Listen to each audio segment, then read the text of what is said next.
खगड़िया भागलपुर पुल जो गिरा है उस पर खूब चर्चाएं बन रही है, खूब शोर मच रहा है और हाय तौबा हो रहा है। साथ ही यह भी अब तेजस्वी यादव का बयान इस प्रकार से आया है कि जो पुल गिरा है वह कंपनी बनाएगी। इसको लेकर हम तमाम बातें समझेंगे। वरिष्ठ पत्रकार श्रीकांत प्रत्युष जी हमारे साथ हैं। सर, जिस प्रकार से तेजस्वी यादव का जो बयान आया है और पुल गिरने, इसको लेकर अभी क्या कुछ कहेंगे? नहीं, तेजस्वी यादव ने ये नहीं कहा है कि पुल गिरा है उसको कंपनी बनाएगी, ये तो बनाना ही है जी। पुल गिरा है तो बनाना ही पड़ेगा जी। उन्होंने मतलब उन्होंने अलग बात कही है जी। और बड़ी बात कही है। उन्होंने कही है कि अब नए सिरे से पुल का निर्माण होगा और कंपनी को ही सारा खर्च वहन करना पड़ेगा। आप सोचिए कि 1700 करोड़ रुपए की लागत से पुल बन रहा है जी। और पुल कई बार गिर चुका है और अब तो लगता है कि इस पुल को आगे नहीं बढ़ाया जा सकता है, तोड़कर दूसरा पुल ही बनाना पड़ेगा। तेजस्वी यादव को पता है और शायद इसलिए उन्होंने कहा है कि अब नया पुल बनेगा, उसी कंपनी को बनाना होगा जी। और कंपनी ही सारा खर्चा उठाएगी। लेकिन सबसे बड़ा सवाल है कि क्या कोई कंपनी जो फायदे के लिए आती है किसी राज्य में काम करने, वो 1700 करोड़ रुपया अपना लगाएगी? क्योंकि ऑलमोस्ट पुल तो तैयार था जी। 1700 करोड़ रुपये का कॉन्ट्रैक्ट था, तो उसमें कितना फायदा कंपनी को हुआ होगा? 200-400 करोड़। जी। 1700 करोड़ तो फायदा नहीं हुआ होगा। तो कंपनी कभी घाटे का काम नहीं करती। देखिए, अर्थशास्त्र की थ्योरी है कि व्यापारी को या कंपनी को जहाँ 25% फायदा मिलेगा तो थोड़ा दूर जाके काम कर लेगी जी। जहाँ 50% मिलेगा तो उससे और ज़्यादा दूर और ज़्यादा रिस्क लेके काम कर लेगी। जहाँ 100% मुनाफा हो कहीं भी जाके काम कर लेगी। लेकिन जहाँ थोड़ा भी घाटे का सौदा हो कंपनी काम नहीं करेगी। तो कंपनी पर जैसे ही दबाव बनाएंगे कि भाई आप ही को नया पुल बनाना है और अपने खर्चे से बनाना है, तो कंपनी हाथ खड़ा कर देगी, कंपनी कोर्ट चली जाएगी। इसका निराकरण क्या होगा? क्योंकि जिस प्रकार से सरकार बोल पुल अभी बनेगा ही छोड़ के नहीं। चली जाएगी या पुल बनने में समय लगेगा और किसी दूसरी कंपनी से बनवाना होगा भाई जी। जिस कंपनी के पुल में इतना डिफेक्ट आ रहा है उस कंपनी को 8 राज्यों में ब्लैक लिस्टेड किया जा चुका है। इसी कंपनी ने और भी कई जगहों पर बिहार सरकार के साथ तालमेल बनाकर और भी कई जगहों तो भी तो बड़ा सवाल है ना कि एक पुल तो गिर गया बनते बनते, चालू भी नहीं हुआ, दूसरा पुल भी इसने बनाया है जी। उसका क्या फ्यूचर है? कितना दिन तक वो पुल चलेगा? क्या उसका? देखिए, पुल बनने से पहले जी जी पुल चालू होने से पहले गिरा तो जान माल की क्षति नहीं हुई जी, लोगों की जान तो बच गई।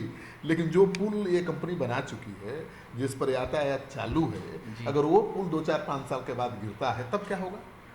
तो मुझे लगता है कि सरकार को इस कंपनी ने जितने पुल बनाए हैं, चाहे जिस निजी कंपनियों ने बिहार में पुल बनाए जी, अब सबकी जांच करानी चाहिए। मतलब कोई पुल कभी भी गिर सकता है या? बिल्कुल। बिहार में जितने पुल बने हैं उनकी गुणवत्ता को लेकर सवाल उठ रहा है, तो बिहार सरकार को चाहिए कि हर पुल की जांच करा ले कि उसका नक्शा ठीक है कि नहीं, तो बड़ी खतरा टल सकता है। हाँ, उसका स्ट्रक्चर ठीक है कि नहीं, उसमें जो मटेरियल यूज हुआ है वो सही है कि नहीं। क्योंकि बड़ा सवाल उठ रहा है ना भाई, 1700 करोड़ का पुल चालू होने से पहले गिर जाता है, 2-2 बार गिर गया। और अब तो रुड़की IIT का रिपोर्ट आ गया है, खड़गपुर ITI का रिपोर्ट आ गया है और एक्सपर्ट का कहना है कि जो नक्शा है इस पुल का उसमें ही डिफेक्ट है।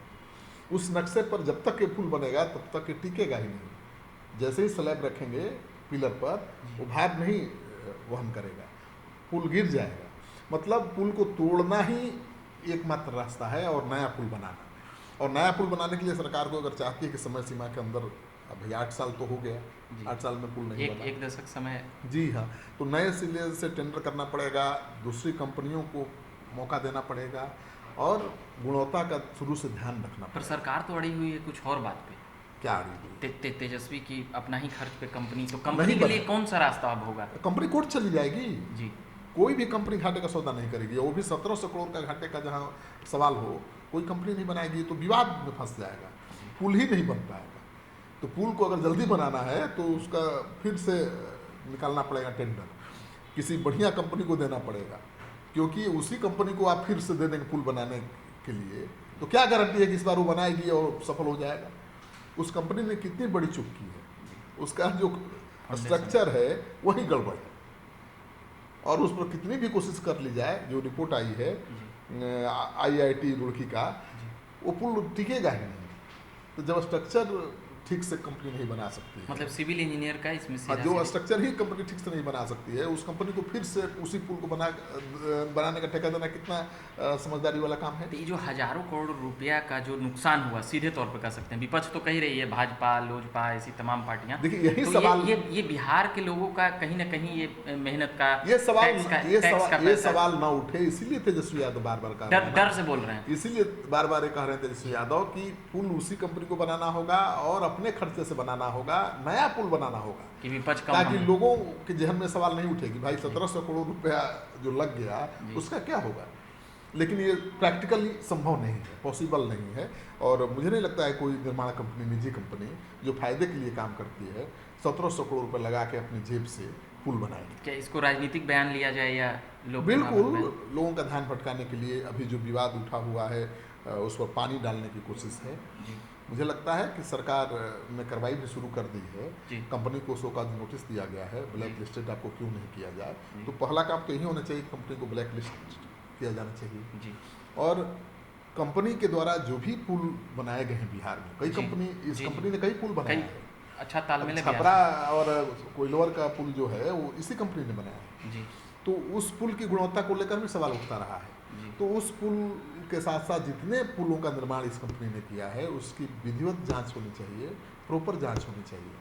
क्योंकि देखिए पप्पू यादव हो या चिराग पासवान, सब लोग, चाहे बीजेपी, सब लोग हमलावर हैं जी।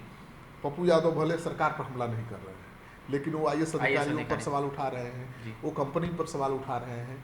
हमला तो सरकार ही पर है ना जी, क्योंकि सारी जिम्मेवारी तो सरकार की होती है ना। बिल्कुल, सरकार ने ही प्रधान सचिव नियुक्त किया है, सरकार ने ही कंपनी को टेंडर दिया है, काम दिया है, तो सरकार कैसे जिम्मेवारी से बच सकती है? इसमें एक बड़ा सवाल उठ रहा है कि ये IAS अधिकारी को जांच में लगा रहे हैं, पर कुछ विपक्षी दल है। आज ही चिराग पासवान का प्रेस कॉन्फ्रेंस हो रहा था, उनका कहना था कि अपना रक्षा अपने ही जांच अपना कैसे कर सकते हैं। केंद्रीय एजेंसियों से जांच कराने की मांग की जा रही है, CBI जांच की भी मांग की जा रही है, लेकिन तेजस्वी यादव ने तो कहा है कि CBI इंजीनियर है क्या कि जांच करेगी। बात सही कह रहे हैं। इस मामले की अगर जांच करानी भी है तो जो टेक्निकल एक्सपर्ट होंगे उसकी सेवा ली जानी चाहिए। हाँ, न्यायिक क्षेत्र के लोगों की सेवा ली जा सकती है, विश्वसनीयता बढ़ाने के लिए कुछ टेक्निकल जो एक्सपर्ट्स हैं उनकी सहायता ली जा सकती है, तभी सच्चाई सामने आएगी ना कि कंपनी ने क्या गलती की, स्ट्रक्चर गलत था या फिर उसमें मटेरियल जो दिया गया उसकी गुणवत्ता में कमी थी, क्या कारण था कि बार बार पुल टूट रहा था। फिर भी इसमें मतलब कि अब खुद एग्जाम देकर खुद ही कॉपी चेक करें तो इसका बिल्कुल केंद्रीय जांच एजेंसियों का इसमें इंटरफेरेंस कर सकते हैं कि हो सकता है, मुझे लगता है अगर सरकार, क्योंकि हजारों करोड़ का मामला है, लेकिन ये राज्य सरकार का मामला है, राज्य सरकार चाहेगी, रिकमेंड करेगी तभी केंद्रीय एजेंसियाँ इसमें इन्वॉल्व होंगी। केंद्रीय एजेंसियाँ अपने आप आकर नहीं इन्वॉल्व हो जाएगी जब तक या कोर्ट का आदेश हो जाए। PIL भी हुआ है ना कोर्ट में, जी हुआ, पटना हाई कोर्ट में। तो अगर कोर्ट का आदेश हो जाता है कि केंद्रीय एजेंसी इसकी जाँच करे तो भी वो संभव है। लेकिन मुझे लगता है कि जब तक राज्य सरकार रिकमेंड नहीं करेगी तब तक CBI इस जांच में नहीं इन्वॉल्व होगी। मुझे लगता है कोर्ट भले आदेश दे दे, कोर्ट आदेश दे देगा तब तो होना है जी, लेकिन कोर्ट का आदेश अभी तो सामने आया नहीं है, अभी सुनवाई चल रही है। मगर इसमें इंतजार करिए। बड़ी बात आप ये बोल रहे हैं कि जितनी भी कंपनियां जहां जहां पुल बनाई है उसके लिए मतलब खतरे की घंटी है। बिल्कुल, सेतु मतलब विश्वास का सेतु, दो इलाकों को, दो क्षेत्रों को के लोगों को जोड़ती है पुल, तो जो जोड़ने का काम करता है उसे बहुत भरोसेमंद होना पड़ता है। तो पुल जब विश्वास का पुल ही गिरने लगे, विश्वास का सेतु ही जब गिरने लगे तो चिंता बढ़ जाती है, बात बड़ी हो जाती है। चलिए, तो ये बात कर रहे थे अभी जो ये पुल गिरने की बातें सामने आ रही थी, इस कंपनी ने और भी जगहों पर बनाई है। इसमें श्रीकांत प्रत्युष जी ने जो बातें कही कि और भी जगह पर सतर्क रहने की या जांच और भी गहन करने की ज़रूरत है। बाकी मेरा नाम रविकांत हुआ और भी खबरों में लगातार बने रहेंगे। धन्यवाद।